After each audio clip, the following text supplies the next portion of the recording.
ఆ దేవదూతలు నీకు తోడుగా ఉండాలంటే నువ్వు ఎక్కడ ఉండాలి?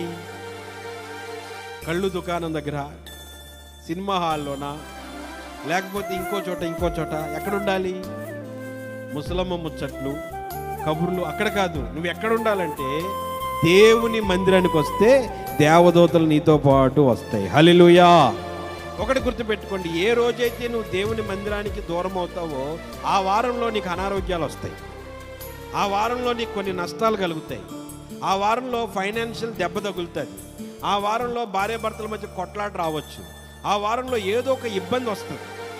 కానీ నువ్వు ఎప్పుడైతే దేవుని మందిరాన్ని విడిచిపెట్టకుండా కంటిన్యూగా దేవుని మందిరానికి వస్తూ ఉన్నావో, నీవు వచ్చేటప్పుడు వట్టిగా వస్తావు, వెళ్ళేటప్పుడు నీతో పాటు దేవదూతలు వస్తాయి, ఆ వారం అంతా నిన్ను కాపాడుకుంటాయి. హల్లెలూయా. మరలా నువ్వు తిరిగి దేవుని మందిరానికి వస్తావా, అప్పుడు నీతో పాటు మళ్ళీ దేవదూతలు వస్తాయి.